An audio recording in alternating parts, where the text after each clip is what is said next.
راسته که میگن کف دست راست اگه بخاره پول و مال زیادی میاد به طرف آدم. خدا شاهده الان یک هفته جوری میاد کف دست راست خارش کنه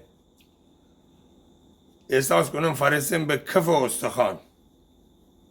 یک هفته کار زندگی همه رو تعطیل کردم، فقط دارم میخارونم، حمومم نمیرم از ترس اینکه این خارشش قطع بشه.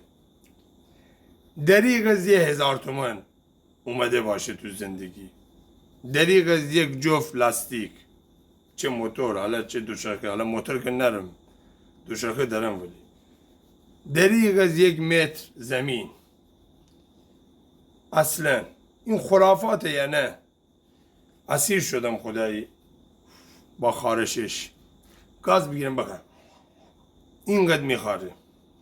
بهم بگین آیا پول و مال میاد برای من یا نه؟ من برم بخارونم فعلا، کف دستو میگم.